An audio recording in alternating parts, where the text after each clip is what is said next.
Porteira aberta, seja bem-vinda, bem-vindo a mais um episódio do ImaCast, uma parceria do podcast do Patrone e do IMA, o Instituto Mato Grossense do Algodão, sempre trazendo aqui profissionais que vão dividir conhecimento sobre essa cultura tão importante, tão pujante, né, que traz tantos benefícios aqui para nossa, inclusive, economia do estado. E hoje o nosso assunto é tecnologia de aplicação. Para isso a gente conta com a presença aqui do Guilherme Rolim, entomologista, pesquisador do IMA Mato Grosso. Já começo lhe cumprimentando. Seja bem-vindo, Guilherme, tudo bem? Obrigado, patrão. Tudo bem, graças a Deus, tudo tranquilo. Maravilha. A gente vai falar sobre tecnologia de aplicação, porque quando a gente fala em sanidade de uma lavoura, quando a gente fala em proteger uma lavoura, né, a gente sabe que, evidentemente, é preciso um manejo muito eficiente, um manejo muito efetivo, muito eficaz. Para isso, claro, é preciso levar uma série de critérios, especialmente quando a gente está falando em proteção, por exemplo, contra pragas, que é o nosso foco aqui hoje. E aí, Guilherme, a gente sabe que na cultura do algodão a gente tem um número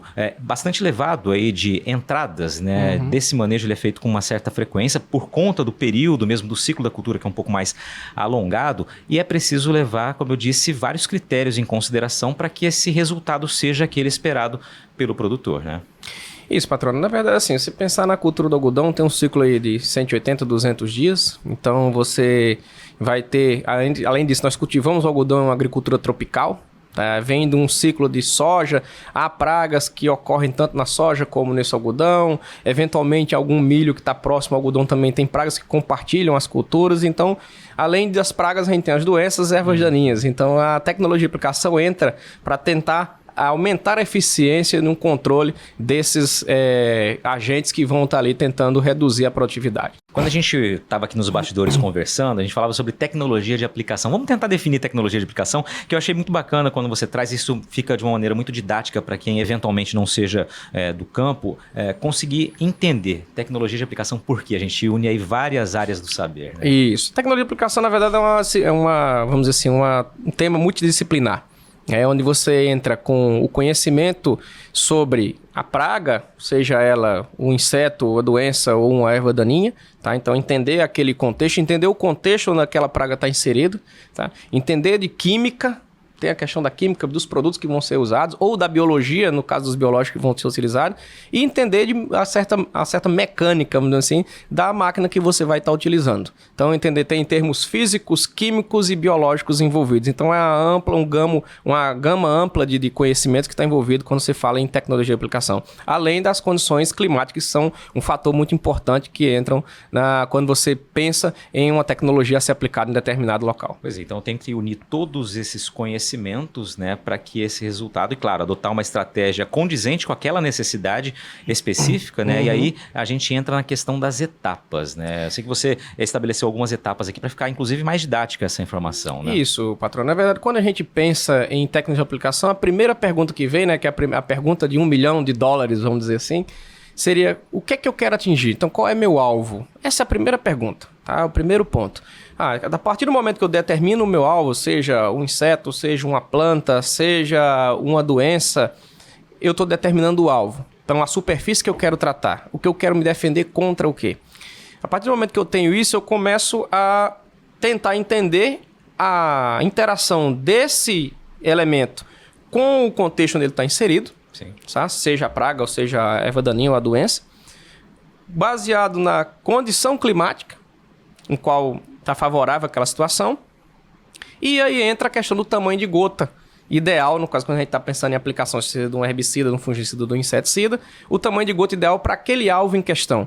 Então a gente tem que, como falou, né? Por que é multidisciplinar? Porque a gente tem que entender da biologia, ecologia, de certa física e química do que você está trabalhando ali naquele cenário. Além desses dois elementos, vem ainda a escolha do produto. Escolha do produto. E as condições atmosféricas que você... Vamos tentar, então, passo a passo, Guilherme, tentar identificar as dicas mais plausíveis para cada uma dessas etapas. Então, vamos lá. Identificação do alvo. Preciso saber tudo sobre aquele inseto, por exemplo, com o nosso foco aqui. Tá. No caso, você identificar o alvo. Vou determinar o controle do bicudo algodoeiro, ou o controle da mosca branca, ou da Spodoptera frugiperda. Então, eu tenho que entender qual é meu alvo, como ele se comporta no ambiente que ele está inserido, seja deslocamento na planta, seja deslocamento dentro do ambiente, deslocamento entre uma lavoura e outra que pode ocorrer, a permanência dele no entre safra ou não. Então, entender toda a questão ecológica do inseto ou da doença, no caso. Mas estamos focando aqui em questão do inseto. Então, essa ecologia da praga. Depois, a gente vai entender a biologia. Então, onde a gente pode fazer o controle? No caso, se você pensar no bicudo algodoeiro, você não consegue controlar as fases jovens, você tem que controlar apenas o adulto. Se você for pensar no lagarto, você já tem como fazer um controle da fase jovem e controlar, às vezes, o adulto utilizando isca atrativa com inseticida para fazer o controle. Então, depende do alvo que você está atingindo, você tem que observar as condições, tanto biológicas como ecológicas daquele alvo. Perfeito. Aí você citou o exemplo do bicudo, né? E as fases jovens é mais difícil você atingir. Ele vai estar escondido ali, vamos dizer assim. Então, cada inseto tem um comportamento, por isso, claro, o entomologista tem que estar ali, o conhecimento dele sendo aplicado. Bom, passo seguinte, você colocou ali, então, os diferentes tamanhos de gota, né? Quais são as orientações aqui? Orientação, geralmente, assim, quando se faz um estudo para determinada praga, caso nós temos a determinação, vamos pegar, por exemplo, o bicudo algodoeiro, que é um exemplo básico, a principal praga do algodão. Né? O tamanho ideal de gota para se atingir um inseto, devido, como você falou mesmo, às vezes mesmo o adulto ele não é um alvo fácil, ele fica ali protegido pelo dorsal da cultura, protegido pela bracte, se alimentando no botão floral. É a gota de 63 micra. O diâmetro do cabelo humano tem 50 micra, então é mais ou menos uma gota com metade do diâmetro do cabelo humano. Ou seja, uma gota muito pequena. Só que aí a gente entra na parte que a gente falou aqui, de entender a ecologia da praga. O inseto se movimenta onde? Vai se movimentar no haste principal, na haste secundária, caminhar por cima da bráquia. Muitas vezes a gente não precisa realmente, às vezes, fazer a gota de 63 micra. Podemos fazer uma gota de 80, 90 micra, que tem penetração, que vai atingir esse ponto onde o inseto está caminhando, e você vai ter uma contaminação via tarsal. Ou seja, o inseto, ao caminhar por cima da estrutura contaminada, ele vai entrar em contato com o produto e se contaminar com o resíduo do produto. Então, essa questão do tamanho da gota é muito baseada no comportamento do inseto, tá? E no contexto de onde você tem que colocar essa gota. Se você pensar em controle de mosquito, nós trabalhamos com gota de 20, 40 micra. São gotas muito menores.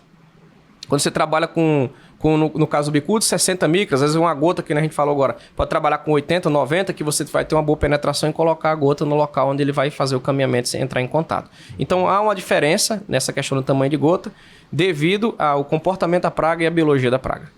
Perfeito. Aí a gente está correlacionando, por enquanto, ainda a determinação do tamanho da gota com o inseto alvo ali, com a praga alvo. Agora a gente tem também a questão atmosférica. Vou lá para a etapa 4, né? As condições atmosféricas, elas vão interferir também na determinação da espessura, do tamanho dessa gota? Sim, pode interferir no seguinte sentido. Na verdade, assim, quando a gente trabalha com gotas muito finas, que eu falo, gota de 100 micras para baixo, 60, 80 micras, são gotas bem pequenas, nós temos uma maior influência das condições atmosféricas, tá? Essas gotas estão muito mais vulneráveis por ter uma maior área de contato. A área de contato que eu falo é o seguinte, por conta que ela é uma gota muito pequena, então ela está muito mais exposta às condições ambientais. A temperaturas mais altas, a baixa umidade. Então você pode derivar mais uma aplicação por conta de vento mais forte, sem jogar esse corpo de gotas mais distante do alvo que você queria fazer a aplicação, no caso, depositar numa planta ou numa cultura.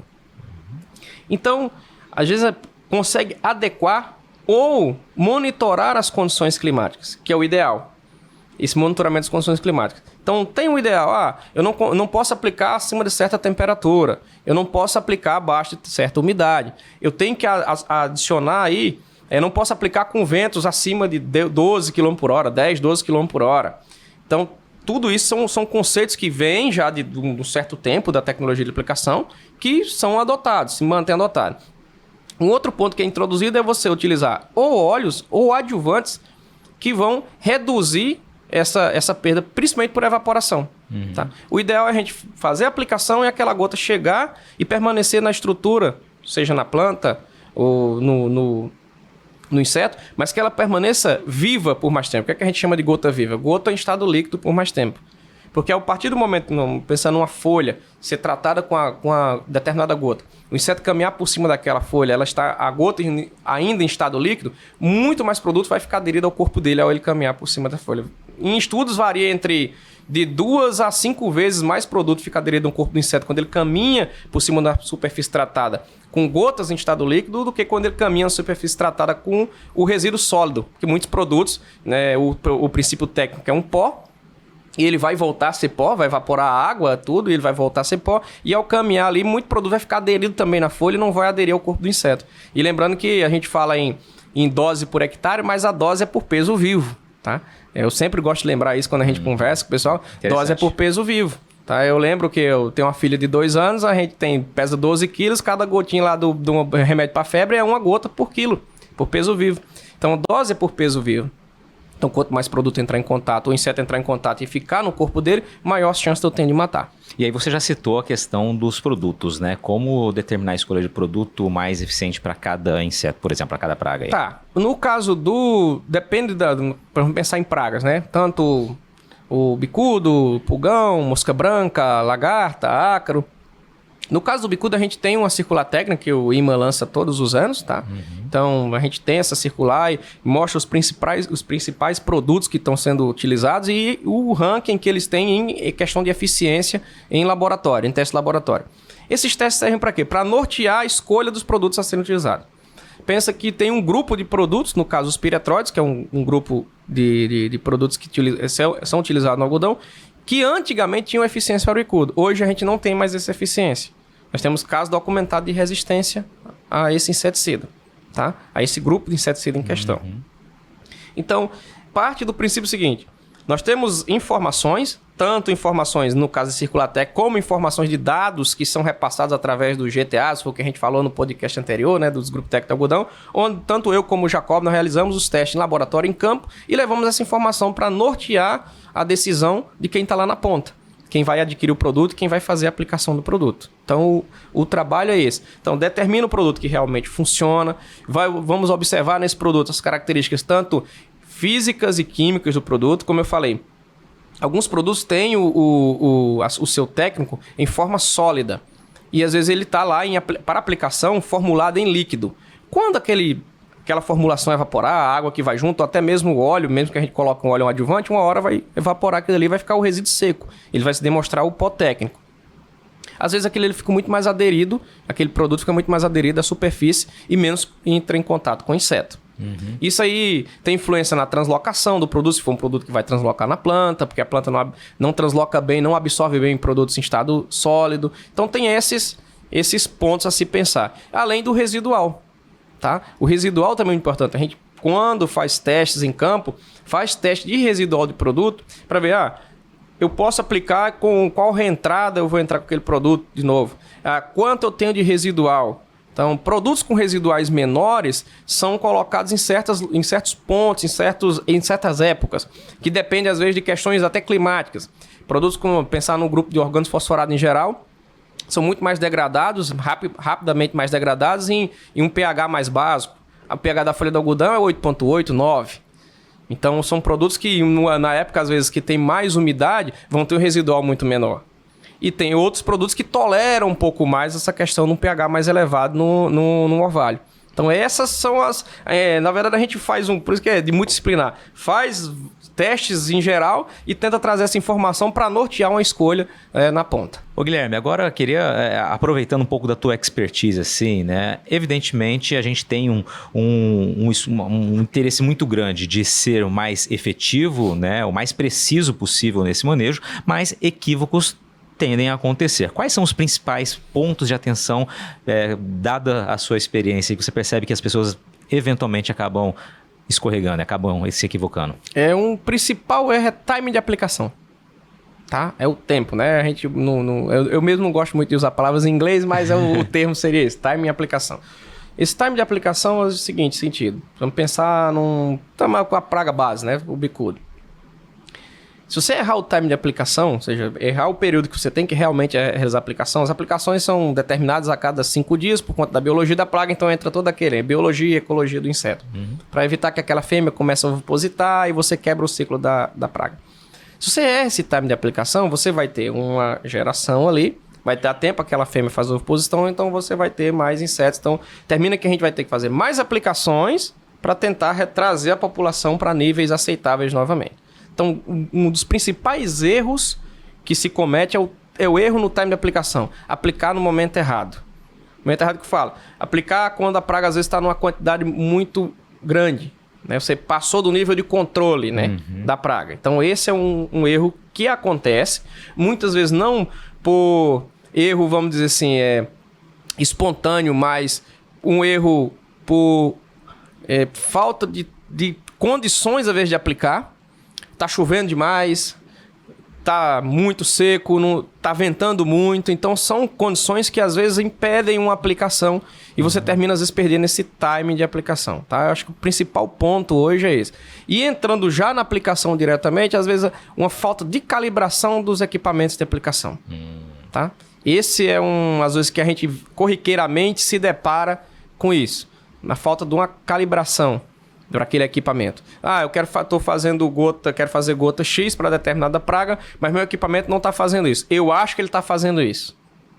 Então, falta ainda essa estruturação da questão de você calibrar os equipamentos para fazer esse tipo de aplicação e prestar muita atenção que na questão atmosférica. Tá? Principalmente nas questões de vento, temperatura, umidade e inversão térmica. Tá? Que isso é uma coisa que ocorre. O que é que seria inversão térmica? Só para a gente ter um balanço, né? A cada 100 metros que sobe em altitude, em média, você aumenta reduz 1 grau em temperatura. Quando você tem, ao nível nosso do campo, 10 metros de altura, que é onde a gente faz as aplicações do solo até os 10 metros de altura, seja aéreo, seja em barra de trator. Quando você tem um colchão de ar que está sobre a cultura mais frio do que o colchão de ar que está logo acima dela, o frio ele não sobe. Então você não tem ciclagem de ar. Então aquelas gotas que são aplicadas em cima daquele colchão de ar mais frio, logo na parte mais quente, ela não vai se depositar. Porque você não desce. O ar quente ele sobe, ele não desce. Então ele não esfriou para fazer a ciclagem e fazer a descida. E aquelas gotas não vão chegar para se depositar. Então elas podem ser perdidas às vezes, né? E essas, quando a gente fala principalmente em gota fina, 60, 20, 40, 80 micras, são gotas que estão muito vulneráveis à questão da inversão térmica. Guilherme, eu só vou aproveitar aqui e fazer uma pergunta aqui de leigo, tá? O tempo para calibrar esses equipamentos, para fazer essa calibração, antes de que eles sejam utilizados no campo, é muito elevado esse tempo? Gasta-se muito tempo com isso? Depende do equipamento, tá? Depende do equipamento. Hoje tem empresas que fazem esse tipo de calibração, tá? O IMA, às vezes, a gente dá um suporte em algumas fazendas para fazer esse tipo de teste. Então, demanda um certo tempo, depende das condições que está o equipamento, tá? Mas não é uma coisa tão, vamos dizer, complexa demais de se fazer. O que deve sempre se atentar é que, às vezes você calibra a máquina para fazer um certo tipo de gota, vamos pensar, um avião, tá? Então eu calibrei lá a rotação dos atomizadores para fazer tantos mil giros que eu vou ter uma gota de X tamanho. A maioria das minhas gotas vão ter aquele tamanho. Isso fazendo um volume X de calda por hectare. Quando eu pego essa mesma calibração e eu coloco um volume X, 2 vezes X, ou seja, 2 vezes aquele volume, mantendo a calibração que era para fazer eu aumento o tamanho daquelas gotas e às vezes eu reduzo o tamanho da minha faixa. Porque gotas maiores se depositam mais perto do ponto de emissão. Então aí eu erro por não ter feito a calibração para aquela determinada volume de calda que eu vou aplicar por área. Então às vezes pode acontecer isso. Então tem uma coisa que a gente vem sempre levando em consideração e falando o pessoal junto das reuniões sempre prestar atenção para a calibração, para o tipo de vazão que você vai fazer. Tá? Perfeito. E aí você citou o exemplo do avião, e a cultura do algodão é uma que tem também um simbolismo muito grande, porque a gente tem aplicações com pulverizador terrestre, né, num determinado momento da cultura, depois torna-se mais fácil, né, e mais eficiente a utilização de aeronaves, e temos também a utilização de drones, né, ou seja, são 3 meios aí de realizar a aplicação e cada um tem a sua própria característica também. Então você tem que conciliar todo esse conhecimento aliado ao equipamento que você está utilizando. Isso. Então, o pessoal pensa que assim, tecnologia de aplicação seria só apenas com máquinas de última geração, tá? Mas aí a tecnologia de aplicação, como a gente falou, né, vai determinar pelo tamanho da gota e a gota que você quer fazer para o alvo que você tem. Então, você determina primeiro o alvo. No caso do uso de drones, que é o que está em alta agora, hoje nós temos uma frota considerável de equipamentos, né, no campo. Se aplicou-se muito conceito de avião, da aplicação aérea. Alguns conceitos se aplicam realmente, outros conceitos não. São 2 máquinas bem diferentes. O deslocamento de massa de ar é outro, os vórtices gerados são outros, a faixa que se faz é outra. Então o drone, e houve uma evolução, desde que a gente começou a trabalhar com drone em 2019, houve uma evolução muito grande, saiu do bico hidráulico para o disco rotativo, e aí foi se melhorando questão de bombas e questão de manobrabilidade das aeronaves e tal. Mas ainda há muitos pontos que a gente tem que entender do drone. A questão dos vórtices, altura de voo, velocidade ideal, o tamanho da gota que seria interessante para praticar com aquele equipamento. Então, ainda há uns conceitos que devem ser criados. A gente está aprendendo ainda com a questão do drone. Nesse caso, especificamente, quem está fazendo uso do drone, claro, vai ter ali os próprios dados, conforme a cada safra vai evoluindo, vai encontrando os pontos de equívoco e os pontos de melhoria, mas também você tem as informações técnicas. Ou seja, desde 2019 começamos a utilizar, né? O IMA já tem também informativo sobre a utilização do conhecimento para ser repassado sobre a utilização do drone em específico, que é o ponto que a gente citou aqui? Um material físico, como um informativo técnico, a gente não tem ainda, não elaborou ainda. O que a gente está executando, né?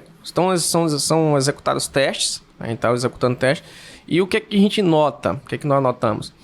Para cada equipamento, para cada aeronave, você vai ter uma calibração diferente, tá? Isso é igual, eu falo pessoal, é igual dirigir um carro, o mesmo modelo, mesmo ano, mesma marca, você entra no carro, dá a partida diferente. Então, para cada equipamento, você tem uma calibração específica, às vezes, dele. Um ajuste fino ali, né? Tem uma calibração geral, mas tem um ajuste fino. Depende do deslocamento de massa de ar. Se você pegar um drone que levanta 10 quilos, ele pode voar numa altitude menor. Um que levanta 40, 50 quilos, tem deles levantando 60 quilos que entra no mercado. Depende da altura que você está trabalhando, você pode quebrar a planta. Isso aí a gente já viu, voando a menos de 3 metros de altura, o vórtex das asas, aquele vento encanado que desce ali, né, para dar sustentação, termina às vezes quebrando galho de algodão, arrancando folha e tudo, porque uma potência muito grande. Não fechar às vezes a entrelinha da aplicação, né, entre uma aplicação e outra, ou primeiro embaixo mesmo do drone, porque você termina empurrando aquelas gotas ali de forma mais encanada. Então tem que dar uma altura maior, tem que trabalhar com 4,5 metros de altura, voar 5 metros de altura. Então para cada máquina vai ter uma calibração diferente.